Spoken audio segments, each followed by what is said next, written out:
हरिओम तत्सत। यह तुला लग्न की कुंडली है। सूर्य से फलादेश प्रारंभ करते हैं। सूर्य इस कुंडली में आमदनी भाव के स्वामी है और शनि के घर में पंचम भाव में विराजमान है, जिसके कारण कुछ कठिनाइयों के साथ विद्या बुद्धि संतान के क्षेत्र में सफलता प्राप्त होती है। कोई एक संतान बहुत ही प्रभावशाली होता है। सूर्य यहाँ से एकादश भाव में खुद के घर में दृष्टि डाल रहे हैं, जिसके कारण आमदनी बहुत अच्छी होती है। सूर्य यहाँ किसी ग्रह से पीड़ित नहीं है, परंतु 24 अंश के हैं, बहुत ज़्यादा मजबूत भी नहीं है। तो सूर्य का मंत्र जाप करें, सूर्य को जल अर्पित करें, आदित्य हृदय स्तोत्र का पाठ करें, जिससे कि आपको श्रेष्ठ लाभ प्राप्त हो। चंद्रमा इस कुंडली में रोजगार के स्वामी हैं और द्वितीय भाव में नीच राशि में विराजमान है।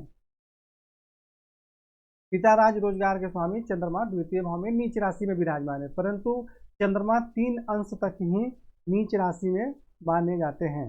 मतलब ज़्यादा नीच, जो नीचता का जो सबसे ज़्यादा जो प्रभाव होता है वह 3 अंश तक ही होता है।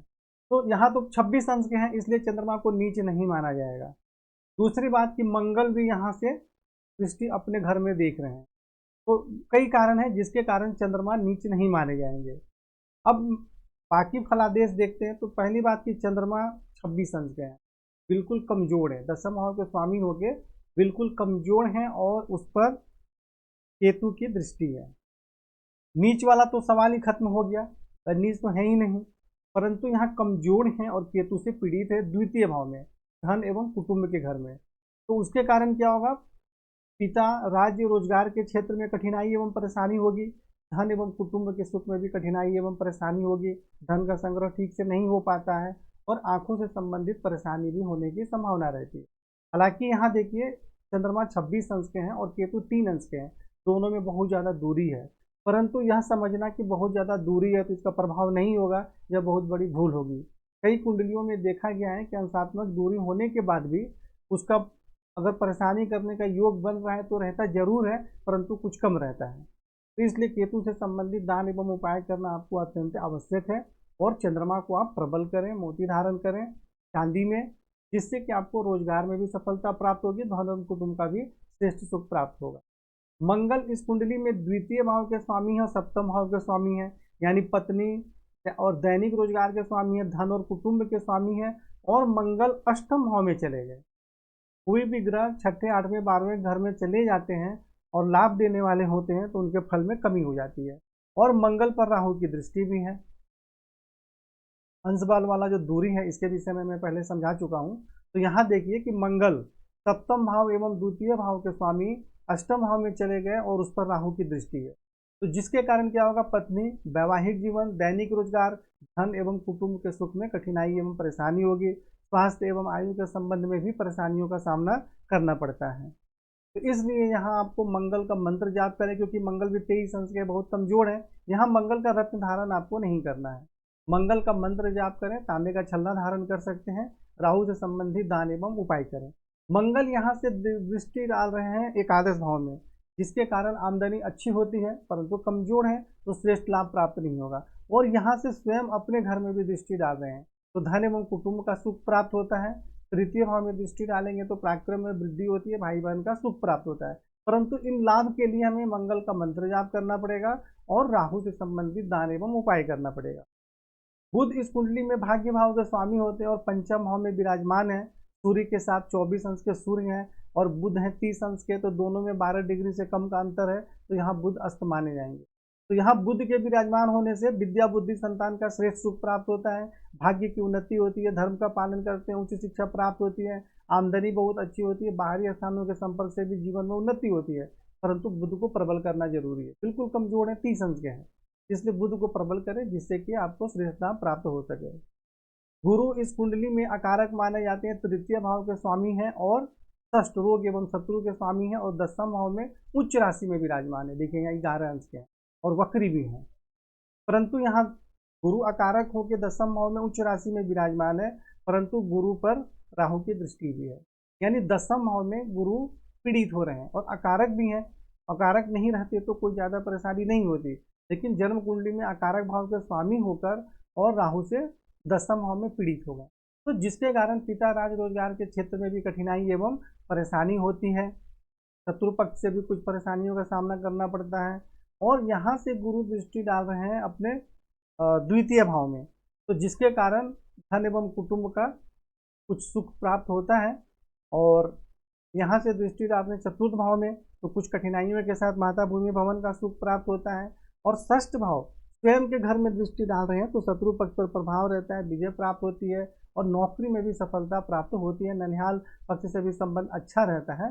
परंतु यहाँ देखिए गुरु पर राहु की दृष्टि है, तो इसलिए गुरु का रत्न वगैरह तो धारण करना जरूरी है नहीं आपको, क्योंकि गुरु तो ऑलरेडी बहुत ज़्यादा मजबूत है। तो गुरु से संबंधित कुछ उपाय दिए गए हैं, उन उपायों को करना है। और राहु से संबंधित दान एवं उपाय करना है, ताकि जिससे गुरु से संबंधित परेशानी न हो और उससे संबंधित लाभ प्राप्त हो। अगर राहु की दृष्टि यहाँ नहीं होती और गुरु अकारक होकर भी यहाँ पिता राज रोजगार के क्षेत्र में उन्नति करवाते, लेकिन राहु से पीड़ित होने के कारण उन्नति तो करवाएंगे लेकिन उसमें रुकावट और परेशानी भी होगी। इसलिए राहु से संबंधित दान उपाय करना और गुरु का जो उपाय बताया गया वह करना आवश्यक है। शुक्र इस कुंडली में लग्नेश है और आयु भाव के स्वामी है और षष्ठ भाव में चले गए और 24 अंश के हैं। देखिए अंश बल में बिल्कुल कमजोर हैं। अब शुक्र उच्च राशि के हैं षष्ठ भाव में, लेकिन षष्ठ भाव में उच्च राशि के होकर भी कोई अच्छा लाभ नहीं देंगे। उसका कारण क्या है कि पहला कि छठे 8वें 12वें में कोई भी ग्रह चले जाते हैं और वो लाभ देने वाले होते हैं, उनके फल में कमी होती है। दूसरी बात कि षष्ठ भाव में शुक्र को निष्फल भी माना जाता है। तो दो कारण है, इसलिए शुक्र जो है यहाँ पर षष्ठ भाव में विराजमान होने के कारण शारीरिक स्वास्थ्य सौंदर्य जीवन की उन्नति में कुछ कमी होती है। तो शुक्र को आप प्रबल करें, जिससे कि आपके शारीरिक स्वास्थ्य सौंदर्य जीवन की उन्नति में सफलता प्राप्त हो। और सूर्य यहाँ से शुक्र यहाँ से द्वादश भाव में दृष्टि डाल रहे हैं, तो बाहरी स्थानों के संपर्क से सफलता भी प्राप्त होती है और उन्नति भी होती है। कई बार हम उच्चारण में कुछ गलत भी बोल देते हैं, तो आप उसको समझ लें। जैसे हम शुक्र के बारे में अभी चर्चा कर रहे थे, तो कई बार सूर्य भी मुंह से निकल जाता है, तो आप समझ लें कि भाई शुक्र के विषय में चर्चा हो रहा है, तो मैं शुक्र के विषय में ही बोल रहा था। कई बार बाद में वीडियो बनने के बाद ध्यान में आता है कि कुछ हमने वहाँ पे गलत बोल दिया था, तो आप उस बात को समझ लें। कई बार रिकॉर्डिंग करने में गलती भी हो सकती है। तो शुक्र का हो गया, उसके बाद हम शनि पे चर्चा करते हैं। तो शनि इस कुंडली में देखिए सबसे कारक ग्रह होते हैं, क्योंकि चतुर्थ भाव के स्वामी और पंचम भाव के स्वामी होते हैं, खुद के घर में विराजमान है। तो यहाँ विराजमान होने के कारण माता भूमि भवन विद्या बुद्धि संतान का श्रेष्ठ लाभ प्राप्त होता है। और यहाँ से शनि जब षष्ठ भाव में दृष्टि डालेंगे तो शत्रु पक्ष पर प्रभाव रहता है, उन पर विजय प्राप्त होती है, नौकरी में भी सफलता प्राप्त होती है। परंतु दसम भाव में दृष्टि डालेंगे तो पिता राज रोजगार के क्षेत्र में कठिनाई एवं परेशानियों का सामना भी करना पड़ता है। और दसम भाव में दृष्टि डालेंगे तो शारीरिक स्वास्थ्य जीवन की उन्नति में सफलता भी प्राप्त होती है। तो यहाँ पे शनि से संबंधित भी उपाय करना जरूरी है। शनि आपकी कुंडली में राजयोग कारक ग्रह हैं, परंतु जब चंद्रमा के घर में दृष्टि डालेंगे तो रोजगार से संबंधित परेशानी भी होगी, इसलिए शनि से संबंधित उपाय करना आवश्यक है। राहु यहाँ देखिए शनि के साथ विराजमान है चतुर्थ भाव में, तो माता भूमि भवन के सुख में कठिनाई एवं परेशानी होती है।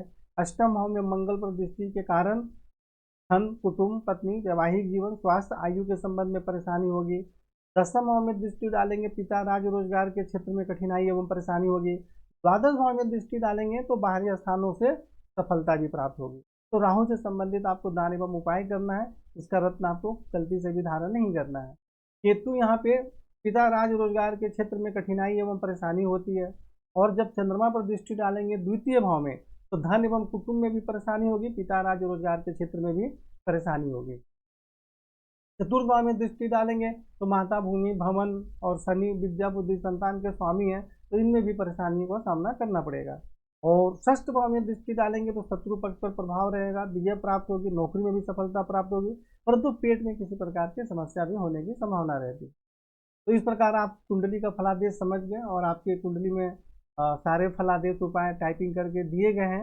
आप इन दोनों को समझकर उपाय करें, जीवन में आगे बढ़े। नहीं समझ में आए तो फोन करके चर्चा करें। हरिओम तत्सत।